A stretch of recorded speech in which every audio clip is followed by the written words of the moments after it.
সম্পূর্ণ বিনা টাকায় বাড়ির টাটকা এবং ফ্রেশ উপাদান দিয়ে ছাগলের জন্য ভিটামিন সমৃদ্ধ ও পুষ্টি সমৃদ্ধ খাবার তৈরি করুন অল্প কিছু সময়ের মধ্যে, যেগুলো ছাগলের জন্য খুবই উপকারী এবং কার্যকরী। ছাগলের দুধ বৃদ্ধিতে সাহায্য করবে, ছাগলের দৈনিক ওজন খুব দ্রুত বৃদ্ধি করবে এবং ছাগল সুস্থ থাকার জন্য যে যে উপাদানগুলো প্রয়োজন প্রায় সবগুলো উপাদান পাবেন আপনারা এই ধরনের খাবার তৈরি করে যদি ছাগলকে খাওয়ান।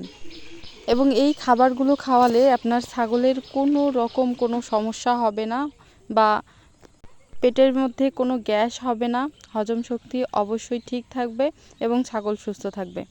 আসসালামু আলাইকুম বন্ধুরা, আশা করছি সবাই ভালো আছেন এবং সুস্থ আছেন।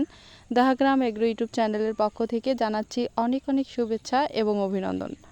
তো আমার ছাগলগুলোকে আমি কি উপাদান দিয়ে আমি নিজের হাতে খাবার তৈরি করে খাওয়াই এবং বাড়তি কোনো দানাদার খাবার অ্যাড করি না।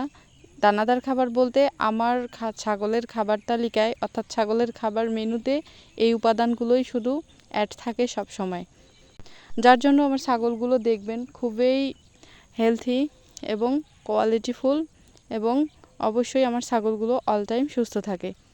সম্পূর্ণ ভিডিওটা দেখতেই থাকেন, আশা করছি অনেক ভালো লাগবে। ভুট্টা ছাগলের জন্য ভীষণ উপকারী একটা খাবার। ভুট্টা যদি ছাগলকে খাওয়ান তাহলে ছাগলের ওজন দ্রুত বৃদ্ধি হয় এবং ছাগলের পর্যাপ্ত পরিমাণ ভিটামিন মিনারেলসের অভাব দূর হয়। আর ভুট্টা হজম শক্তিতে কোনো সমস্যা করে না।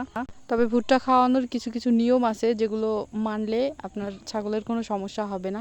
আর অবশ্যই সেটা হিসাব করে খাওয়াতে হবে। পরিমাণের থেকে যদি বেশি খাওয়ান তাহলে হয়তো সমস্যা হতে পারে। যেমন গোটাল ভুট্টা অর্থাৎ দানা আকারে যদি ভুট্টা খাওয়ান সেগুলো ছাগলের হজম করতে খুবই সমস্যা হবে।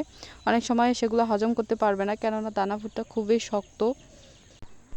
আর যদি গুঁড়া করেও খাওয়ান, যদি কাঁচায় খাওয়ান তাহলে দেখবেন যে সেগুলোও হজম করতে একটু সমস্যা হয়।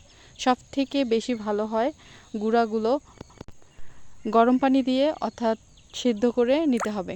মেশিন দিয়ে একদম মিহি করে যদি গুঁড়া করিয়ে নেন এবং সেগুলো গরম পানিতে সিদ্ধ করে নেন তাহলে আর কোনো সমস্যাই হয় না। আর ওগুলোতে যদি হালকা পরিমাণে কিছু লবণ দেন তাহলে সেগুলো ছাগল খুবই তৃপ্তি অনুসারে খেয়ে ফেলে। তো বর্তমান আম এবং কাঁঠালের সিজন, কাজেই এখানে আমি কাঁঠালের চাপিগুলো মানে কাঁঠালের ছালগুলো ছোট ছোট করে নিয়ে নিছি। কিছু আমের ছাল সেগুলোও আসিল। তো ধানের ভুসি, লবণ, তারপর সিদ্ধ করা ভুট্টার গুঁড়া, ভাতের মার, হালকা পরিমাণে কিছু পানি অ্যাড করে একটা খাবার তৈরি করে নিচ্ছি।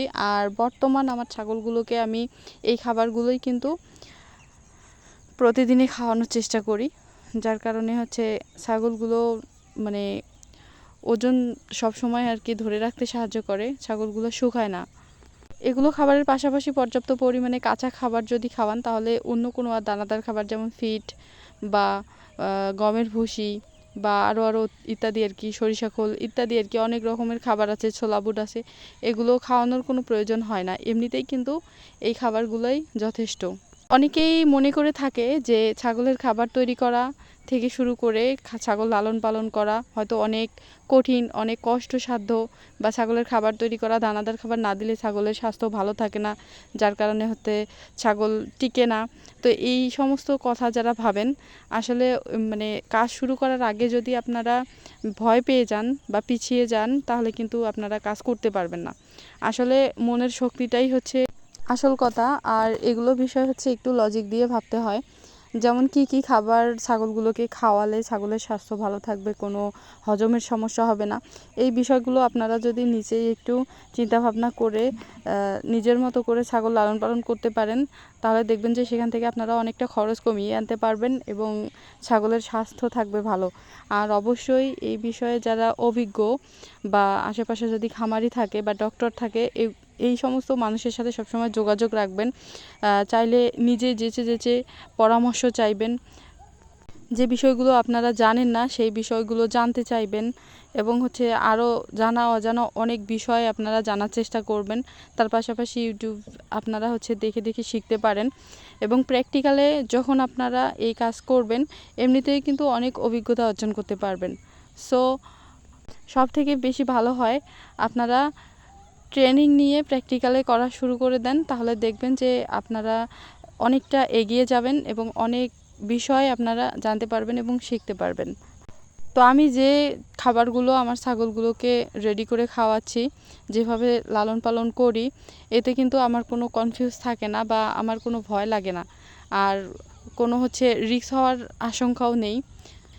আমাদের ঘাসের জমি আছে, ঘাস চাষ করি, সেখান থেকেও কিন্তু আমাদের একটু হলেও পরিশ্রম কমে, অথবা দেখা যায় যে কখনো কখনো সম্পূর্ণ বিনা টাকাতেও কিন্তু আমরা ছাগলগুলো লালন পালন করি। তো বাড়িতে চাষ করা ভুট্টা, ধানের ভুসিগুলোও কিনা নয় বাড়ির, তারপর যে ঘাস খাওয়াই সেগুলোও বাড়ির। সব মিলিয়ে দেখা যায় যে সব যদি আপনার বাড়ির থাকে, নিজের থাকে, তাহলে ছাগলের খামারে কোনো